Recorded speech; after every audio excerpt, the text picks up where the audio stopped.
أما بعد فأعوذ بالله من الشيطان الرجيم. بسم الله الرحمن الرحيم.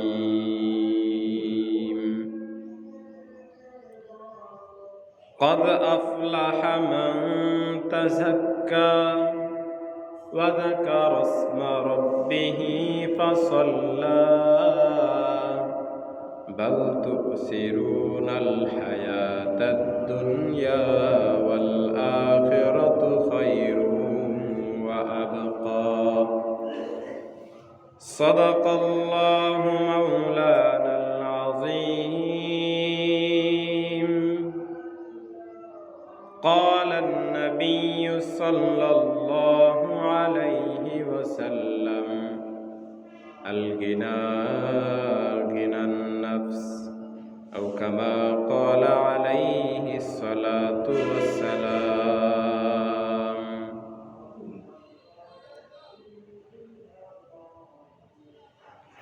إن الله وملائكته يصلون على النبي يا أيها الذين آمنوا صلوا عليه وسلموا تسليما.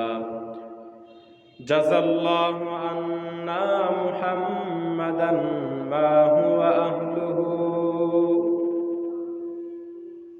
ये सबज गुंबद वाले मंजूर दुआ करना। जब वक्त नज़र आए दीदार अता करना। ये नूर खुदा आकर आँखों में समा जाना, या दर पे बुला लेना, या ख्वाब में आ जाना।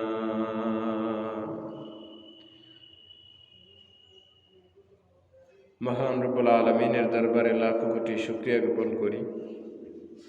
আল্লাহ জাল্লা শানুহু অত্যন্ত দয়া মায়া করে রহমতের চাদরে আমাদেরকে বেষ্টন করে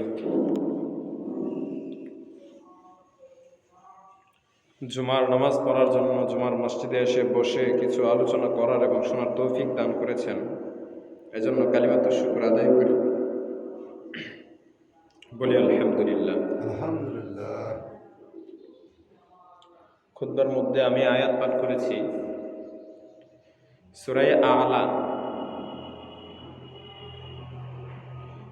এই সূরায়ের আয়াত যখন নাজিল হয়, নাজিল সাহেব একটু কমাই দেন, একটুটা কমাই দেন। যখন এই সূরার একটু বাড়ান, এই সূরার প্রথম আয়াত সাব্বিহ ইসমা রাব্বিকাল আ'লা, এই আয়াত নাজিল হয়,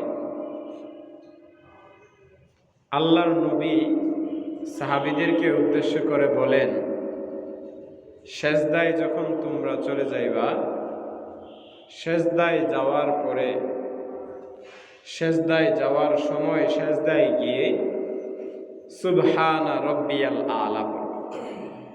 অর্থাৎ এই সূরার প্রথম আয়াতটা নাজিল হওয়ার পরে আল্লাহর নবী সাহাবীদেরকে উদ্দেশ্য করে বললেন, সাহাবায়ে কারাম তোমরা নামাজের মধ্যে এই সূরার প্রথম আয়াতটুকু পাঠ করো।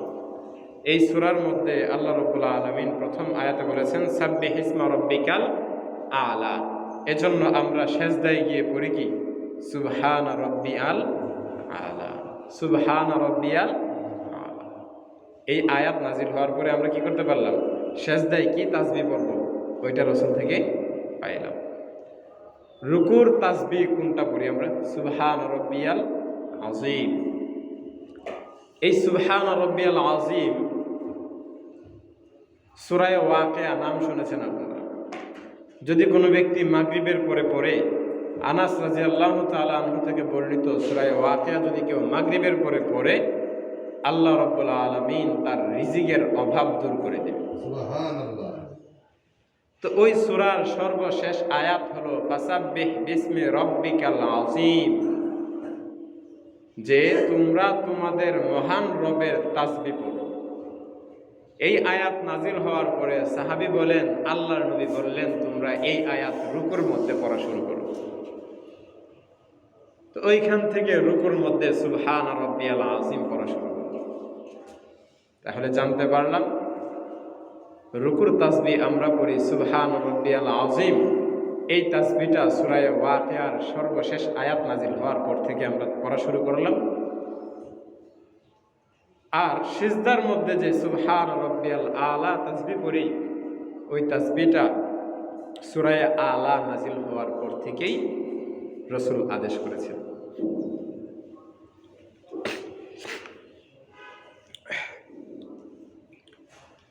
এই সূরাটা রাসূল সাল্লাল্লাহু আলাইহি সাল্লামের কাছে খুবই প্রিয়। এজন্য রাসূল সাল্লাল্লাহু আলাইহি সাল্লাম অধিকাংশ জুমার মধ্যে এই সূরা পাঠ করতেন। অধিকাংশ জুমার মধ্যে এই সূরা পাঠ করতেন। রাসূলুল্লাহ সাল্লাল্লাহু আলাইহি সাল্লাম যদি কখনো জুমার দিনে ঈদের নামাজ হতো, ওই দিন জুমার ফজরের নামাজে, ওই দিন ঈদের নামাজে যে সূরা আলা পড়তেন, আবার ঈদের নামাজের মধ্যেও এই সূরাটাই পড়তেন।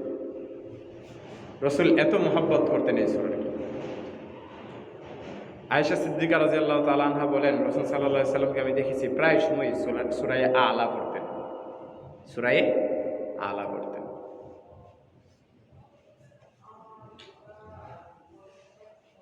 রাসূলুল্লাহ সাল্লাল্লাহু আলাইহি সাল্লাম বিতরের নামাজের মধ্যেও, বিতরের নামাজের সুন্নত তরিকা হলো 3 রাকাত নামাজের মধ্যে প্রথম রাকাতে সূরা সাব্বিহ ইসমা রাব্বিকাল আলা পড়বে, দ্বিতীয় রাকাতে কুল ইয়া আইয়ুহাল কাফিরুন, তৃতীয় রাকাতে পড়বে কুল হুয়াল্লাহু আহাদ। তো রাসূল সাল্লাল্লাহু আলাইহি সাল্লাম এই সূরাটাকে বেশি প্রাধান্য দিতেন।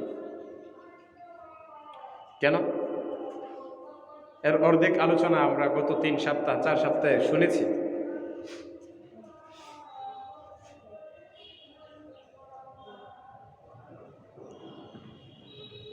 তো গত সপ্তাহের আলোচনার জের ধরে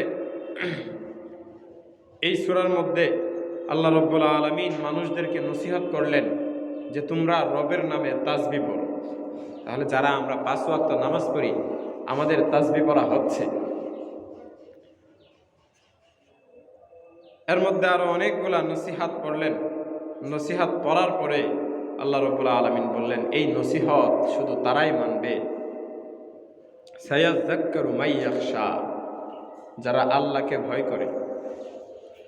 যারা আল্লাহকে ভয় করে তারাই শুধু এই কোরআনের উপদেশ গ্রহণ করবে। যারা আল্লাহকে ভয় করে না, যারা আল্লাহকে মানে না, যাদের ভিতরে আল্লাহর আজমত নাই, যাদের ভিতরে আল্লাহর ক্ষমতার, আল্লাহর যে কতটুকু ক্ষমতা আছে ওই ক্ষমতা সম্পর্কে যার ধারণা নাই, ওই ব্যক্তি আল্লাহকে ভয় করে না। সায়াযাক্কারু মান ইয়াখশা। মজিদ সাহেব একবার এগুলো বন্ধ করে দেন, কেমন লাগে সাউন্ডটা পারে, আমি এগুলো বন্ধ করে দেন। তো সায়াযাক্কারু মান ইয়াখশা, সাউন্ড পারে দেন।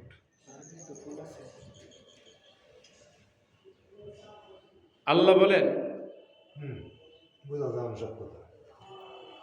আমার এই কোরআনের নসিহতগুলা, আমার এই কোরআনের ওসিহতগুলা গ্রহণ করবে তারাই মাই ইয়াখশা, যে আল্লাহকে ভয় করে। যে আল্লাহকে ভয় করে না, সে এই উপদেশ গ্রহণ করবে না। সে কি করবে? আল্লাহ বলেন, ওয়ায়াতাজান্নাবাহাল আশকা, পাশ কেটে চলে যাবে, কোনো কথা বলবে না, শুনেও যেন না শোনার ভান ধরবে। বলবেন বন্ধু নামাজে আসো, সে করবে কি নামাজে নাই, সে আসে সাইডে বলবে না আমার কাপড় ভালো না, কাপড় খারাপ, আজকে নামাজে যাইতে পারবো না।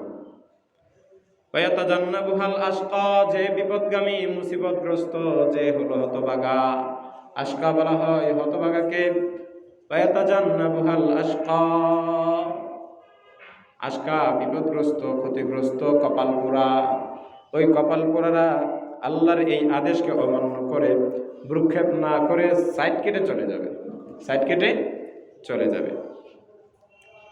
আল্লাযী ইয়াসলান নারাল কুবরা, যাদেরকে আল্লাহ রাব্বুল আলামিন জাহান্নামের বড় আযাবের মধ্যে নিক্ষেপ করবেন। আল্লাযী ইয়াসলান নারাল কুবরা, যারা বসবাস করবেন বড় জাহান্নামে, যারা বসবাস করবে বড় জাহান্নামে। সুম্মা লা ইয়ামুতু ফিহা ওয়া লা ইয়াহইয়া,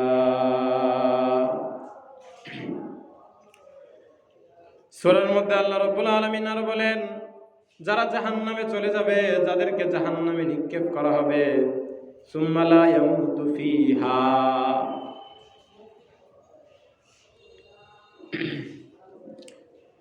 দুনিয়াতে একবার মৃত্যুবরণ করার পরে, জাহান্নামে যাওয়ার পরে,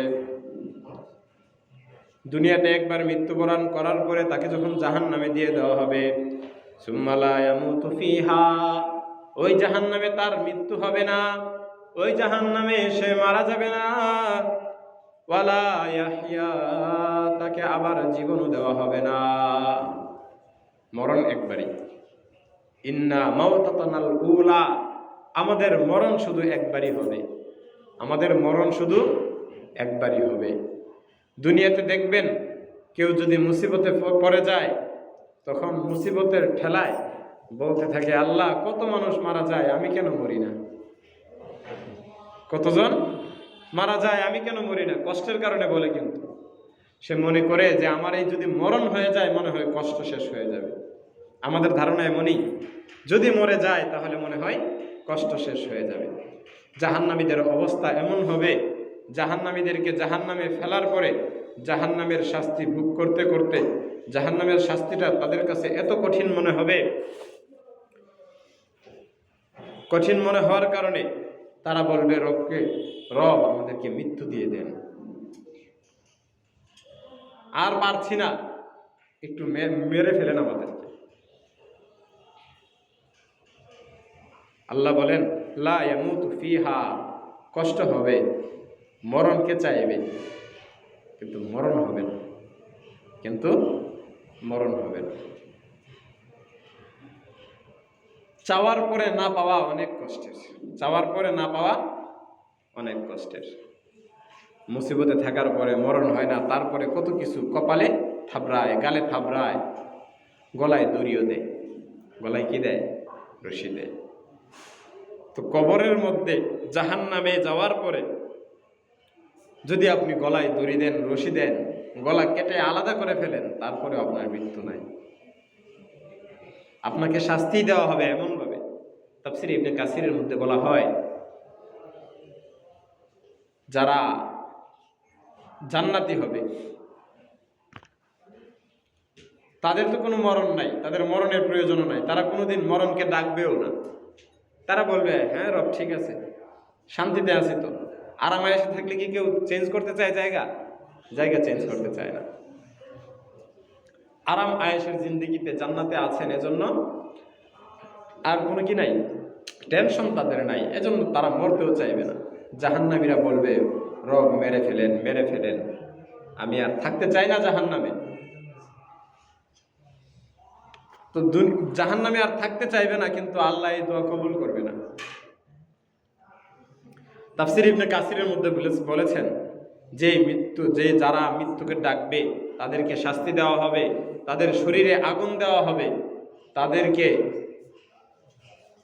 হাদিসের মধ্যে আরো আসছেন, যারা বদকার তাদের বাঁ হাতটা পেটে দিয়ে ঢুকিয়ে পিঠে দিয়ে বের করা হবে।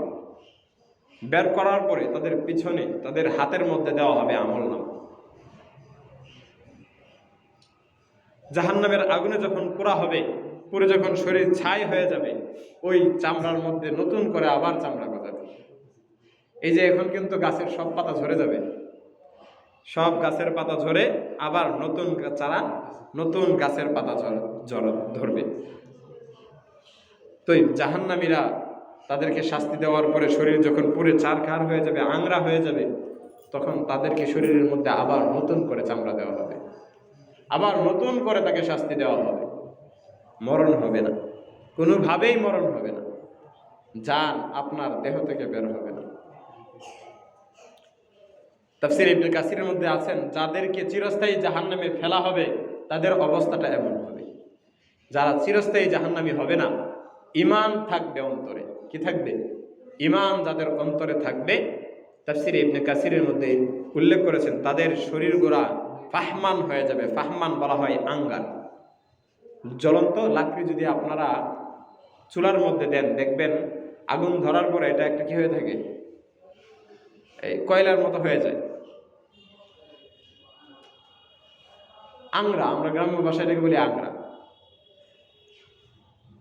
কয়লা হয়ে যায়। তারপরে ওইটার মধ্যে আবার আগুন দিলে আগুন ধরে। যারা আয়রন করে, আগে কারেন্ট আসার আগে যারা আয়রন করতো, ইস্ত্রি করতো, তো তাদের কাছে দেখা যায় ওই লোহার এটার মধ্যে ওই আঙ্গারগুলা দিত, নতুন করে আগুন জ্বলে উঠত। যারা চিরস্থায়ী জাহান্নামী হবে না, তাফসীর ইবনে কাসিরের মধ্যে বলেছেন যে তাদের অবস্থাটা এমন হবে, তারা আঙ্গারের মতো হয়ে যাবে।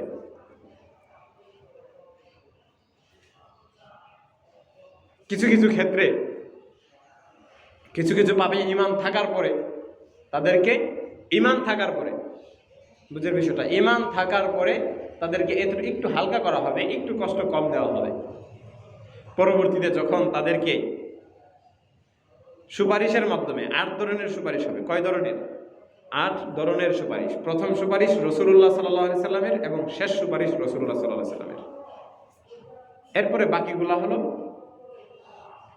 আরো বিভিন্ন ধরনের, আরো 6 ধরনের সুপারিশ হবে। উলামায়ে কেরাম, হাফেজ, আপনারা ওই যে দেখেন না, লজিং রাখলে পরে কোনো একজন আলেমকে খাওয়াইলেন, একজন আলেমকে মহব্বত করলেন, একজন আলেমকে হাদিয়া দিলেন, আলেমের সাথে সম্পর্ক রাখলেন। এই সম্পর্কের কারণে আপনি একজন আলেমকে খাওয়ানোর জন্য খাওয়াইলেন, একটা মুসল্লিকে আপনি খাওয়াইলেন, একটা মুসল্লিকে বাতাস দিলেন, একটু সুযোগ করে দিলেন তার ইবাদত করার জন্য। ওই ইবাদতের রেশ ধরে আপনি একটু সুপারিশ পেয়ে যাবেন। এই সুপারিশগুলো হলো কি? এই বাকি 6টা। কখনো হাফেজ সুপারিশ করবে, কখনো আলেম সুপারিশ করবে, কখনো মসজিদের ইমাম সাহেব সুপারিশ করবে, কারণ ইমাম সাহেবরা তো আপনারা খাওয়ান। কখনো আপনার সন্তান সুপারিশ করবে, কখনো আপনার স্বামী আপনাকে, আপনার স্ত্রী আপনাকে সুপারিশ করবে, কখনো বাবা সুপারিশ করবে। ওই বাবা না, আর কি, পীর বাবার কথা বলতেছি না। পীর বাবা তো আলেমের ভিতরে চলে আসে। পীর বাবা যদি হক্কানি পীর বাবা হয়ে থাকে, তাহলে সে আলেমের ভিতরে চলে আসে। তবে সেও কি পাবে? অধিকার শাফাআতের পাবে, কিন্তু ওই ভণ্ডামি করলে ওই শাফাআতের অধিকার পাবে না। বরঞ্চ কোরআনের মধ্যে আসছে যে তাদেরকে সহই জাহান্নামে ফেলা হবে। কেন? তারা আল্লাহর অংশীদার মনে করত। তারা মনে করত ওই পীর বাবারা চাইলেই কোনো কিছু করতে পারে। তো চাইলেই কোনো কিছু করতে পারে একমাত্র আল্লাহ, এছাড়া আর কেউ পারে না। এই আল্লাহর গুণে তাদেরকে গুণী বানানোর কারণে, তাদেরকে শরীক করার কারণে আল্লাহ রাব্বুল আলামিন তাদেরকে সহই তাদেরকে জাহান্নামে ফেলাবে। ফেলানোর উদ্দেশ্য হলো যে দেখো, তোমরা যাকে মানতা আমার শরীক, আজকে তারা আমার শরীক না, তারাই তো নিজেরা জাহান্নামে জ্বলছে, কিভাবে তোমাদেরকে উদ্ধার করবে? কোরআনের মধ্যে আসছে সূরা ইউসুফে যে সমাজের দুর্বল লোকেরা যারা বড়দেরকে মেনে চলতো, বড় বড় কাফের মুশরিক নেতাদেরকে মেনে যারা চলতো, সবাই তো আর বুঝে না, সমাজের ঠেকায় পড়ে কিন্তু কেউ মুসলমান হয় না, এরকমও আছে অনেকেই। আপনাদের বন্ধু বান্ধবদের মধ্যে অনেকেই দেখবেন ইসলাম সম্পর্কে ভালো জ্ঞান রাখে, ভালো ধারণা রাখে, কিন্তু ইসলাম ধর্ম গ্রহণ করতে পারে না। সমাজ তাকে কি বলবে? ওই সমাজের হর্তাকর্তারা তাদেরকে যখন জাহান্নামে দেখবে, সমাজের দুর্বল লোকেরা বলবে, তোমরা তো বলেছিলে আমাদেরকে দুনিয়াতে যদি পাপ করে থাকি এই পাপের অংশ তোমরা নিবা, আমাদের এই ধর্ম সঠিক বলেছিলা, কই আজকে তো ধর্ম মিথ্যা হলো, এখন আমাদেরকে উদ্ধার করো, তোমরা আমাদেরকে পথভ্রষ্ট করেছো। তখন ওই মুরব্বীরা বলবে, হর্তাকর্তারা বলবে, এলাকার মাতাব্বররা বলবে, আমরা তোমাদেরকে পথভ্রষ্ট করি নাই, বরং তোমরাই ছিলে পথভ্রষ্ট। কোনোদিন তোমরা ইসলাম ধর্ম গ্রহণ করেছ, কোনোদিন তোমরা আল্লাহর কথা মেনেছো? মানো নাই। তোমরা যদি মানতা, আমি যদি তোমাকে জোর করে ধরে নিয়ে আসতাম, তাহলে আমাকে বলতা যে আমি তোমাকে পথভ্রষ্ট করেছি। বরং তুমি আগে থেকেই পথভ্রষ্ট ছিলে, তুমি আগে থেকেই পথভ্রষ্ট ছিলে। নতুন করে আমার কাছে আমি তোমাকে পথভ্রষ্ট করিনি, বরঞ্চ হয়েছে কি, তুমি আয়েশা নিজে নিজে আয়েশা আমার দোর বাড়ি করেছো। কোরআনের মধ্যে স্পষ্টভাবে বলা আছে। তো আল্লাহ বলেন এই সূরার মধ্যে, লা ইয়ামুতু ফিহা ওয়ালা ইয়াহইয়া, যারা জাহান্নামে ডুববে তাদের আর কোনো মরণ হবে না, তাদেরকে আর জীবনও দেওয়া হবে না।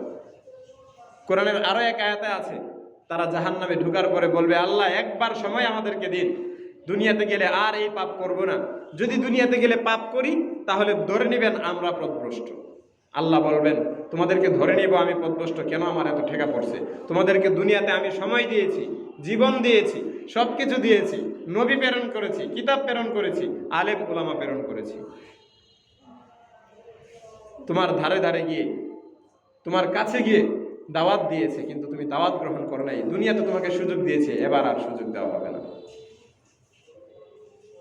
এজন্য দুনিয়ায় থাকতেই এখন যে সময়টা আছে, ইগতানিম খামসিন ক্বাবলা খামসিন, 5টা জিনিস আসার পূর্বেই 5টা জিনিসকে গনিমত মনে করো। পথভ্রষ্টতা আসার আগে হেদায়েতকে, হেদায়েতের পথে আছেন, এই হেদায়েতের পথে থাকাটাকে আপনি নিয়ামত মনে করেন। অসুস্থ হয়ে যাওয়ার আগে সুস্থতাটাকে নিয়ামত মনে করেন। ব্যস্ত হয়ে যাওয়ার আগে আপনার ফারাগাত অবসর সময়টাকে গনিমত মনে করেন। গনিমত মনে করে আল্লাহর ইবাদতে মশগুল থাকেন। মৃত্যু আসার আগে আপনি আপনার এই জীবনটাকে, আপনাকে যে হায়াতটা দেওয়া হয়েছে, এই হায়াতটাকে গনিমত মনে করেন। আপনার যৌবন, আপনার শরীরের শক্তি যতক্ষণ আছে, ওই শক্তিটাকে আপনি, চুলদারি পেকে গেছে কিন্তু শক্তি আছে, আপনি ইবাদত করতে পারতেছেন, এখন আপনার এই শক্তিটাকে কাজে লাগান, আপনি এটাকে গনিমত মনে করেন, ইবাদতে মশগুল থাকেন। কখন? বৃদ্ধকাল, দুর্বলতা আসার আগে। হাদিসের মধ্যে আসছে, যদি কোনো যুবক যৌবনে আল্লাহর ইবাদতে মশগুল থাকে, বৃদ্ধকালে বুড়া হয়ে যাওয়ার পরে শরীরের প্রত্যেকটা অঙ্গ প্রত্যঙ্গ যখন দুর্বল হয়ে যাবে, দুর্বল হয়ে যাওয়ার কারণে ইবাদত করতে পারতেছে না, কিন্তু মনে ইচ্ছা, আয় আল্লাহ যদি শক্তি পাইতাম সারা রাত জেগে তাহাজ্জুদ পড়তাম, যদি শক্তি পাইতাম ওইটা করতাম, যদি শক্তি পাইতাম ওইটা করতাম, আর যৌবনে সে ওই কাজগুলাই করেছে। আল্লাহ বলেন, বৃদ্ধকালে না করেও যৌবনকালে করার কারণে বৃদ্ধকালে সওয়াব পেয়ে যাবে। এজন্য রাসূল বলেছেন, আমাদের যাদের এখনো শরীরে শক্তি আছে, এই শক্তির সময়টাকে, এই যৌবন কালটাকে একটা গনিমত মনে করা। দেখেন, আপনি চাইলে এখন বেশি বেশি নামাজ পড়তে পারতেছেন, আপনি চাইলে এখন মাত্র 3 ঘন্টা 4 ঘন্টা ঘুমাইয়া আপনার শরীর ঠিক রাখতে পারতেছেন। একটা সময় এমন আসবে আপনি চেয়ারে বসেও থাকতে পারবেন না, অশান্তি লাগবে। একটা সময় এমন আসবে আপনি বসেও নামাজ পড়তে পারবেন না, একটা সময় এমন আসবে আপনি শুয়ে থেকেও নামাজ পড়তে পারবেন না। আপনি এখন চাইলেই যে কোনো জায়গায় যাইতে পারতেছেন, এখন চাইলেই টাকা পয়সা আছে, আপনি যে কোনো জায়গায় দান খয়রাত করতে পারতেছেন। একটা সময় এমন আসবে যে সময় আপনার হাতে টাকা থাকবে না, আপনি টাকা রোজগার করবেন না, টাকার চাবিকাঠি চলে যাবে আপনার সন্তানের হাতে, চাইলেও খরচা করতে পারবেন না। এমনও তো হয়ে যায়, কত বাবাদেরকে বৃদ্ধাশ্রমে ফেলে রেখে দেওয়া আসে। ওই বাবার সম্পদ কি কম ছিল? বাবার করে দেওয়া ঘরের ভিতরে থাকছে, ওই বাপটাকে বৃদ্ধাশ্রমে রেখে আসছে। আজকে শক্তি নাই, এজন্য বাবা কিছু বলতেও পারছে না, তার নিজের সম্পদ নিজের হাতে রাখতে পারছে না, নিজের সম্পদ ছেড়ে দিয়ে অন্যের খয়রাতের মধ্যে থাকছে। এজন্য আল্লাহর নবী বলেছেন, এই জিনিসগুলোকে গনিমত মনে করা। গনিমত মানে সুযোগ মনে করা। আল্লাহ এই সুযোগ দিয়েছে, আজকে সুযোগ আছে, কালকে সুযোগ থাকবে কিনা এটা আপনিও জানেন না, আমিও জানি না। সুযোগ যতক্ষণ আছে ততক্ষণ এই সুযোগটাকে কাজে লাগানো। সুযোগ একবার চলে গেলে যতই আফসোস করা হয় আর ফিরে আসে না, চাইলেও পারা যায় না। কদ আফলাহা মান তাযাক্কা, আল্লাহ বলেন, যারা এই সুযোগকে কাজে লাগিয়ে নিজের জীবনকে সফল করে নিয়েছে, নিজের জীবনের দুষ্টামি, নিজের জীবনের ভিতরে যে নিজের অন্তরের ভিতরে যে একটা নফসে আম্মারা নামক একটা বস্তু আছে, ওইটাকে যারা শুধরিয়ে নিল, টাকার যে একটা লোভ, দুনিয়ার যে একটা লোভ, দুনিয়ায় থেকে যাওয়ার একটা যে লোভ, প্রয়োজনটা বলছি না, লোভটা বলছি। লোভ কোনটা? লোভ হলো আপনার হলে চলে, হ্যাঁ চলছে, কিন্তু আপনি চাচ্ছেন না আমার তা হচ্ছে, আরো দরকার, আরো দরকার। ওই জিনিসটা থেকে যদি কেউ মুক্তি পেয়ে যায়, আল্লাহ বলেন কদ আফলাহা মান তাযাক্কা, যদি তার আত্মাকে এই জিনিস থেকে সফল করতে পারে তাহলে সে বিজয় হয়ে গেল। প্রয়োজন, আপনার প্রয়োজন কাপড় চোপড় পরা, আপনার পেটের খিদা নিবারণ করা, এটা আপনার প্রয়োজন, এটা অর্জন করা লোভ নয়। আপনার সংসার চলতে কমপক্ষে 30 থেকে 40 হাজার টাকা লাগে মনে করেন, তাহলে এই 30-40 হাজার টাকা এটা আপনার প্রয়োজন।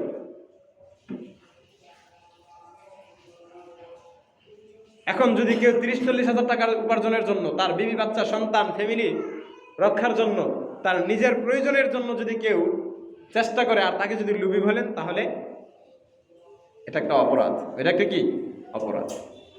যতটুকু প্রয়োজন ততটুকু অর্জন করা এবং এর কারণে নিয়ত করা যে আমার ফ্যামিলিকে আমি ঠিক রাখতে চাই, আল্লাহ যে দায়িত্ব আমার উপরে দিয়েছেন ওই দায়িত্ব আমি হেফাজত করতে চাই, দায়িত্ব পালন করতে চাই।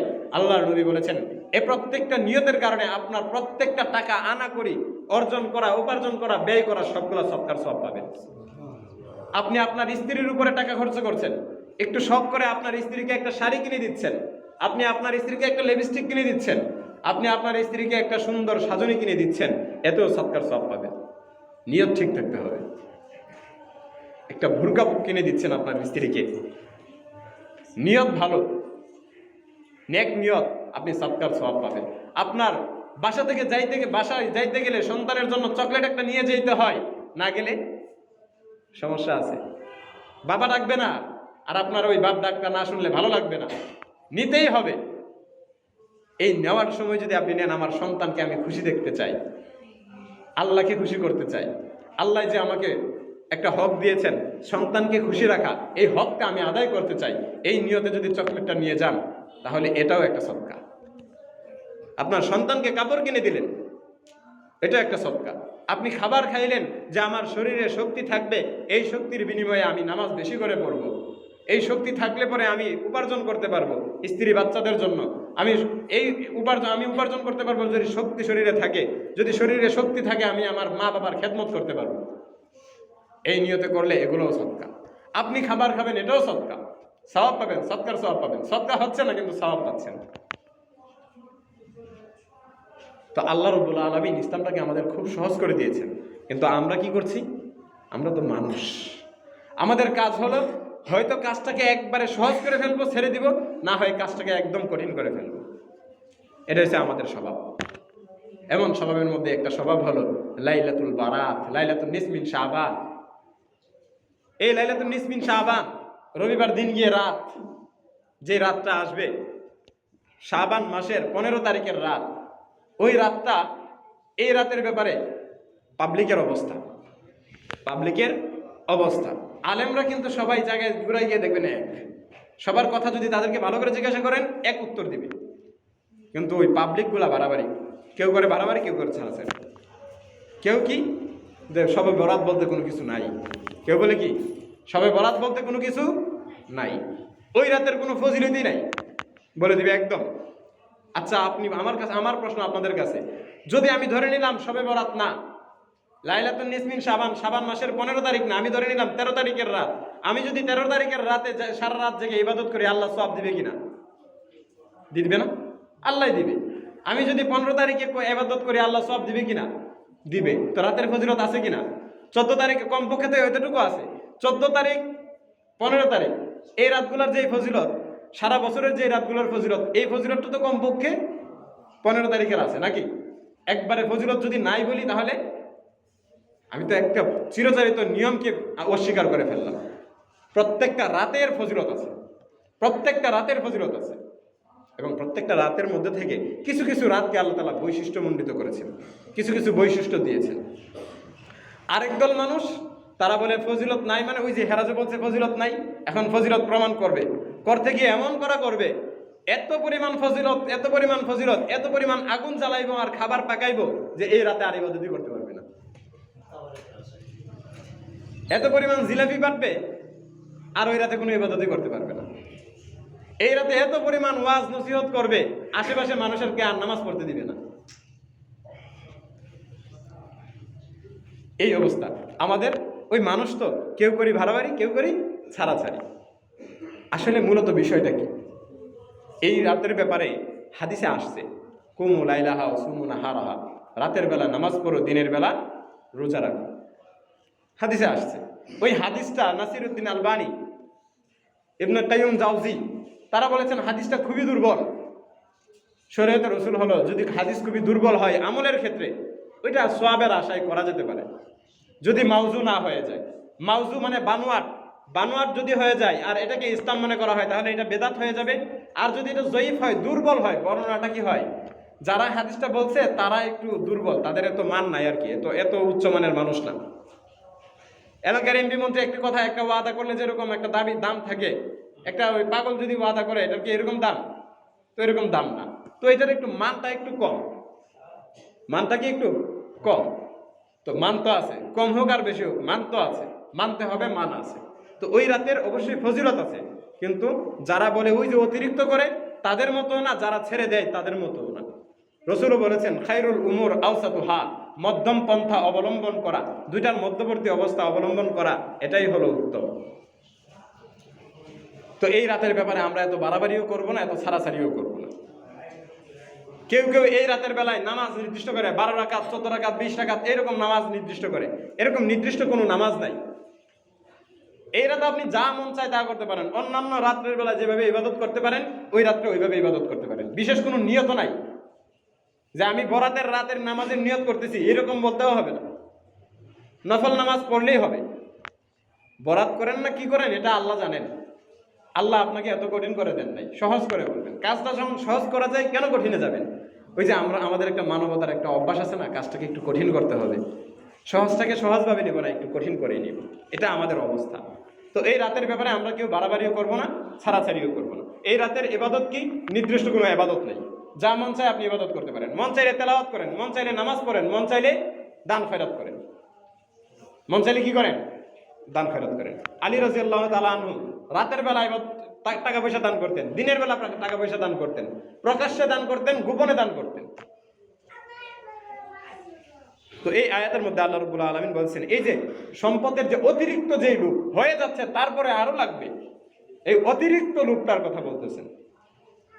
অতিরিক্ত লোভ থেকে যদি কেউ নিজের আত্মাকে শুদ্ধি করে নিতে পারে তাহলে সে অবশ্যই সফল হয়ে গেছে। কদ আফলাহা মান তাযাক্কা ওয়া যাকারা ইসমা রাব্বিহি ফাসাল্লা, এবং তার রবের নামে সে নামাজ পড়তে থাকে।